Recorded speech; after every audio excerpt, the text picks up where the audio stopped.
Subscribe कीजिए royal teacher को education संबंधी न्यूज़ तुरंत पाने के लिए। राजस्थान पंच और सरपंच चुनाव कार्यक्रम हुआ घोषित। 4 चरणों में होंगे चुनाव। राजस्थान के पंच और सरपंच के कोविड-19 की विशेष गाइडलाइन, साथ ही कर्मचारियों के लिए विशेष महत्वपूर्ण निर्देश हुए जारी। जी हाँ साथियों, राजस्थान में पंचायती राज चुनाव जिसमें पंच और सरपंच के चुनाव कई पंचायतों के रह गए थे, वो पुनः चुनाव कार्यक्रम घोषित कर दिए गए हैं। उन पंचायतों में 4 चरणों में चुनाव होंगे। साथ ही दोस्तों, इस वीडियो में मैं आपको बताऊंगा कि कोविड गाइडलाइन और साथ ही कर्मचारियों के लिए जो महत्वपूर्ण निर्देश दिए गए हैं, जैसे मतदान दल की रवानगी कब होगी, पंच के चुनाव कैसे करवाने हैं, सरपंच के कैसे करवाने हैं, ईवीएम से करवाने हैं या नहीं करवाने, साथ ही को जो ट्रेनिंग है यानी प्रशिक्षण है, प्रशिक्षण संबंध में किन कर्मचारियों को छूट दी गई है, किन को नहीं दी गई है, साथ ही नाम वापसी की प्रक्रिया क्या है, सारी प्रक्रिया आज इस वीडियो में पूरी जानेंगे ए टू जेड। तो दोस्तों, वीडियो को अंत तक जरूर देखें, बहुत ही ज़्यादा इंपॉर्टेंट होने वाली है ये वीडियो, क्योंकि आम चुनाव घोषित हो चुके हैं जो 4 चरणों में होने हैं। चारों चरणों में एक ही गाइडलाइन रहेगी जो मैं आपको आज इसके वीडियो में दिखाऊंगा। हालांकि दोस्तों, ये गाइडलाइंस आपको किसी भी सोशल मीडिया के थ्रू आप तक पहुंच चुकी होगी, लेकिन फिर भी मेरा कर्तव्य है कि आप तक वो जानकारी पहुंचाना और आपको अच्छी तरह से समझाना। वीडियो में आगे बढ़ने पहले दोस्तों, सबसे पहले हम जान लेंगे कि विज्ञान कार्य का विवरण, विभिन्न तरह के जो काम है उसका विवरण है। यहाँ मैं बता देता हूँ आपको, 3848 ग्राम पंचायतों के पंच और सरपंच के चुनाव कार्यक्रम घोषित हो चुका है 2020 के लिए। सबसे पहला कार्य है जिला निर्वाचन अधिकारी द्वारा नियम 23 संगठित 56 के अंतर्गत निर्वाचन की लोक अधिसूचना जारी करने की तिथि। प्रथम तल, द्वितीय तल, तृतीय तल, चतुर्थ तल आप देख सकते हैं। नाम निर्देशन पत्र प्रस्तुत करने की तिथि और समय ये भी है 19/9/2020 शनिवार प्रातः 10 बजे से साय 6 बजे। द्वितीय चरण, तृतीय चरण और चतुर्थ चरण आप देख सकते हैं। नाम निर्देशन पत्रों की समीक्षा तिथि समय वो है 20/9/2020, 24/9, 27/9 और 1/10। नाम वापसी की तारीख एवं समय 20/9/2020, 24/9, 27/9 और 1/10। चुनाव प्रतीकों का आवंटन है। चुनाव लड़ने वाले अभ्यर्थियों की सूची का प्रकाशन 20/9/2020, 24/9/2020, 27/9/2020 और 1/10/2020। ये प्रथम चरण, द्वितीय चरण, चतुर्थ, तृतीय और चतुर्थ चरण के अलग अलग डेटें घोषित हो रखी है। इसी प्रकार मतदान दलों का प्रस्थान और पहुंच 27/9/2020 सोमवार, 2/10/2020 शुक्रवार, 5/10/2020 सोमवार और 5/9/10/2020 शुक्रवार। मतदान की तिथि और समय, मतदान जो होने वाला है 4 चरणों में, जो पहला चरण है वो है 28/9/2020 सोमवार प्रातः 7:30 बजे से 5:30 बजे तक, यानी 7:30 से 5:30 बजे तक कार्यक्रम होगा, चुनाव कार्यक्रम, मतदान कार्यक्रम। इसी प्रकार द्वितीय चरण का जो है वो 3/10/2020 शनिवार को है, और तृतीय चरण 6/10/2020 मंगलवार, और चतुर्थ चरण है 10/10/2020 शनिवार को। मतगणना, जब मतदान हो जाएगा उसके बाद वापस मतगणना होगी। तो मतगणना है 27 को जो चुनाव होगा उसकी, 28 को जो मतदान तिथि है उसकी मतगणना 28 को ही सोमवार को हो जाएगी और मतदान समाप्ति के तुरंत पश्चात होगी। इसी प्रकार इस प्रथम चरण का जो उप सरपंच का चुनाव है वो 29/9/2020 को होगा। इसी प्रकार द्वितीय चरण में जो मतदान की तारीख है 3/10/2020, इसकी मतगणना 3/10/2020 को ही होगी और उप सरपंच का चुनाव है 4 को, यानी अगले दिन होगा। इसी प्रकार 6 तारीख को जो मतदान होगा उसकी मतगणना भी 6 को ही होगी और 7 को उप सरपंच का चुनाव। 10 को होने वाले मतदान की मतगणना 10 को ही होगी और 11 को उप सरपंच का चुनाव होगा। आगे बढ़ते हैं तो दोस्तों, आपको बता देते हैं कि अभी वर्तमान में केवल 3848 ग्राम पंचायतों के आम चुनाव होने हैं। इसके अतिरिक्त आम चुनाव से शेष रही 17 ग्राम पंचायतों का कार्यकाल आगामी वर्षों में समाप्त होगा।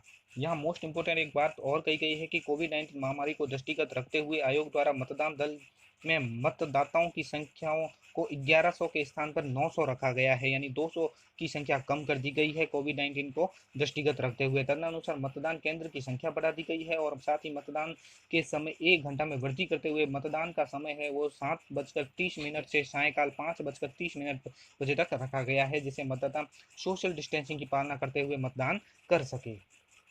अब है ईवीएम से मतदान। माह जनवरी 2020 में संपन्न हुए पंच और सरपंचों के आम चुनाव की भांति इन 3848 ग्राम पंचायतों के सरपंच पद के लिए आम चुनाव इलेक्ट्रॉनिक वोटिंग मशीन यानी ईवीएम का उपयोग किया जाएगा। यानी सरपंच पद के लिए जो चुनाव होंगे वो ईवीएम से होंगे। जिलों की आवश्यकता अनुसार मशीनों का आवंटन कर दिया गया है। आयोग का मानना है कि सरपंच पद के चुनाव में ईवीएम के प्रयोग से मतदाताओं को मतदान करने और मतदान दलों को निर्वाचन प्रक्रिया संपादित करने में सुविधा रहेगी, कानून और व्यवस्था बनाए रखने में मदद मिलेगी। पंच पद का निर्वाचन परंपरागत तरीके से ही मत पेटी और मत पत्र यानी बैलेट पेपर के माध्यम से करवाया जाएगा। जो भी मतदाता चुनाव के लिए आए उसकी पहचान के लिए 12 फोटो युक्त दस्तावेजों का निर्धारण किया गया है, जिसमें है आधार कार्ड, पासपोर्ट, ड्राइविंग लाइसेंस, आयकर पहचान पत्र, महानरेगा जॉब कार्ड, सांसद और विधानसभा सदस्यों के लिए जारी किए गए सरकारी पहचान पत्र। यानी इस तरह के जो दस्तावेज है अगर वो लेके आते हैं तो वो मतदान दे सकते हैं। इसके अतिरिक्त अगर सक्षम अधिकारी द्वारा जारी युक्त फोटो युक्त छात्र पहचान पत्र, सक्षम अधिकारी द्वारा जारी फोटो युक्त शारीरिक विकलांगता प्रमाण पत्र, सार्वजनिक क्षेत्र के बैंक, सहकारी बैंक, डाकघर द्वारा जारी फोटो युक्त पासबुक भी शामिल है। साथ ही चुनाव आचार संहिता लग चुकी है। चुनाव के लिए बड़ी मात्रा में कार्मिकों अधिकारियों की आवश्यकता होगी, अतः समस्त विभागों के अधिकारियों कर्मचारियों आवश्यक सेवाओं को छोड़कर के स्थानांतरण पदस्थापन पर पूर्ण प्रतिबंध होगा। यदि अपर्यायी कारणों से स्थानांतरण आवश्यक हो तो आवश्यकता और औचित्य के विवरण सहित प्रस्ताव प्राप्त होने पर आयोग का इस संबंध में समाधान होने पर अनुमत किया जा सकेगा।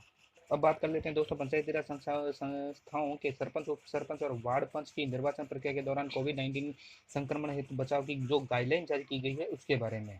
सामान्य निर्देश: चुनाव कार्य में नियोजित प्रत्येक कार्मिक को मोबाइल में आरोग्य सेतु ऐप का उपयोग किए जाने हेतु पाबंद किया जाए। चुनाव कार्य में नियोजित प्रत्येक कार्मिक को फेस मास्क लगाना आवश्यक होगा। सबसे पहले मोबाइल में आरोग्य सेतु ऐप डाउनलोड करना होगा, उसके बाद सभी को फेस मास्क लगाना आवश्यक होगा। कार्मिक को निर्वाचन हेतु प्रशिक्षण और मतदान दल की रवानगी के समय इस कार्य में नियोजित प्रत्येक कार्मिक के तापमान की जांच थर्मल स्कैनर से की जाए। चुनाव कार्य हेतु चयनित प्रशिक्षण स्थल और प्रत्येक मतदान केंद्र को उपयोग में लिए जाने से पूर्व आवश्यक रूप से सैनिटाइज करवाया जाए। सार्वजनिक स्थान पर थूकना, पान, गुटखा, तंबाकू आदि का केंद्र राज्य सरकार द्वारा नियमों के अनुसार दंडनीय होगा। पंचायत समिति स्तर पर ब्लॉक अधिकारी को नियुक्त किया जाएगा और ब्लॉक स्वास्थ्य अधिकारी को जिसकी मोबाइल नंबर सभी अधिकारी कार्मिक को उपलब्ध करवाया जाएगा। कोविड-19 के बचाव हेतु समस्त प्रबंध उक्त नोडल अधिकारी की निगरानी और जानकारी में किए जाएंगे। अब है ईवीएम की प्रथम स्तरीय जांच। ईवीएम की प्रथम स्तरीय जांच संभव बड़े हॉल में की जाए, जिससे ईवीएम के एफएलसी कार्य के दौरान सोशल डिस्टेंसिंग की पालना सुनिश्चित की जा सके। उक्त हॉल का उपयोग लेने से पूर्व सैनिटाइज किया जाए। ईवीएम की प्रथम स्तरीय जांच के लिए आने वाले इंजीनियर का कोविड-19 जांच के उपरांत ही एफएलसी कार्य में नियोजित किया जाए। ईवीएम की एफएलसी कार्य में नियोजित करने वाले प्रत्येक कार्मिक को सैनिटाइज करने के उपरांत ही हॉल में प्रवेश दिया जाए। ईवीएम की एफएलसी स्तर पर आने वाले कर्मचारियों के लिए मास्क अनिवार्य हो। एफएलसी बाद निर्वाचन हेतु मतदान ईवीएम तैयार करते समय भी प्रक्रिया का अनुपालन किया जाए। अब है नाम निर्देशन पत्रों का प्रस्तुतिकरण, समीक्षा, नाम वापसी। रिटर्निंग अधिकारी के कक्ष में नाम निर्देशन पत्र प्रस्तुत करने के लिए आने वाले व्यक्तियों के लिए साबुन, पानी, सैनिटाइजर की व्यवस्था होगी। नाम निर्देशन पत्र प्रस्तुत करने के लिए आने वाले व्यक्तियों के लिए मास्क का उपयोग अनिवार्य होगा। मास्क के बिना रिटर्निंग अधिकारी के कक्ष में आने की अनुमति नहीं दी जाएगी। नाम निर्देशन पत्र प्रस्तुत करने के लिए केवल अभ्यर्थी और उसके साथ एक अन्य व्यक्ति को ही रिटर्निंग अधिकारी के कक्ष में प्रवेश की अनुमति दी जाएगी। अन्य अभ्यर्थियों उसके साथ आने वाले व्यक्तियों की प्रतीक्षा हेतु कक्ष के बाहर बैठने की व्यवस्था इस प्रकार की जाए जिसे उचित सामाजिक दूरी यानी सोशल डिस्टेंसिंग की पालना हो सके। चुनाव लड़ने वाले अभ्यर्थी आयोग की वेबसाइट से नाम निर्देशन पत्र डाउनलोड कर उसका उपयोग कर सकेंगे। नाम निर्देशन पत्र अभ्यर्थी द्वारा व्यक्ति रिटर्निंग अधिकारी को प्रस्तुत किया जाए। नाम निर्देशन पत्र करने के लिए नियत समय में आने वाले सभी अभ्यर्थियों को उनके आने के क्रम के अनुसार रिटर्निंग अधिकारी द्वारा हस्ताक्षरित पर्ची दिए जाने के पश्चात एक बड़े हॉल में सोशल डिस्टेंसिंग का ध्यान रखते हुए बैठाया जाए। उक्त क्रम में ही अभ्यर्थियों को एक एक करके रिटर्निंग अधिकारी कक्ष में प्रवेश दिया जाए। नाम निर्देशन पत्र की समीक्षा बोर्ड हॉल में की जाएगी, जिससे सोशल डिस्टेंसिंग की पालना सुनिश्चित की जाए। प्रथम सरपंच पद के उम्मीदवारों के निर्वाचन अभिकर्ता को प्रवेश दिया जाए। सरपंच पद की समीक्षा उपरांत हॉल खाली हो जाने पर एक बार केवल एक वार्ड के अभ्यर्थियों को समीक्षा हेतु बुलवाया जाए। इस प्रक्रिया में सभी वार्डों की समीक्षा हेतु दौरान अनुपालन किया जाए। नाम वापसी के समय भी एक बार एक ही व्यक्ति को रिटर्निंग अधिकारी के समक्ष प्रस्तुत करने की अनुमति दी जाए। साथ ही नाम निर्देशन प्रस्तुत करने वाले अभ्यर्थी को आप ये ध्यान में रखें कि केंद्र और राज्य सरकार की कोविड-19 के संबंधी जो गाइडलाइन है उसमें कोई जुलूस, रैली, सभा आयोजित की जाती है तो गाइडलाइन की पालना आवश्यक होगा। अब बात कर देते हैं मतदान कार्मिकों की नियुक्ति और प्रशिक्षण से संबंधित। मतदान कार्य हेतु 55 वर्ष से अधिक आयु के कार्मिकों को यथासंभव नियुक्त नहीं किया जाए, किंतु यदि आवश्यक हो तो आरक्षित दल में रखा जा सकता है। इसके साथ ही गंभीर रोग से ग्रसित कार्मिक जिनके कोविड-19 से संक्रमण होने की आशंका अधिक है को चुनाव कार्य में नियोजित नहीं किया जाए, किंतु इस हेतु जिला निर्वाचन अधिकारी के स्तर पर गठित मेडिकल बोर्ड की रिपोर्ट को ही मान्य किया जाए। उक्त के अलावा गर्भवती महिलाओं एवं धात्री से को नियुक्त नहीं किया जाए। प्रशिक्षण स्तर पर हाथ धोने के लिए साबुन, पानी, सैनिटाइजर की माकूल व्यवस्था की जाए।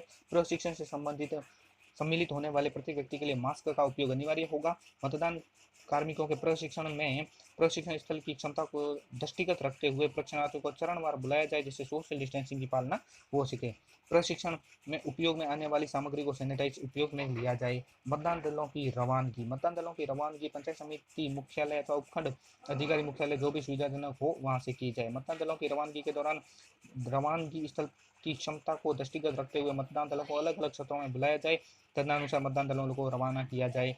मतदान दल के प्रत्येक सदस्य के लिए पर्याप्त मात्रा में मास्क, ग्लव्स उपलब्ध करवाया जाए। इस सामग्री की गुणवत्ता और विशिष्टता का निर्धारण जिला निर्वाचन अधिकारी द्वारा मुख्य जिला स्वास्थ्य अधिकारी से परामर्श किया जाए। मतदान दलों के प्रशिक्षण मतदान दलों की रवानगी के समय कार्मिकों को यह स्पष्ट निर्देश दिए जाए कि वे मतदान के दौरान पूरे समय मास्क और ग्लव्स का उपयोग करेंगे। मतदान दल को 1 लीटर सैनिटाइज स्प्रे की बोतल का उपलब्ध करवाई जाए।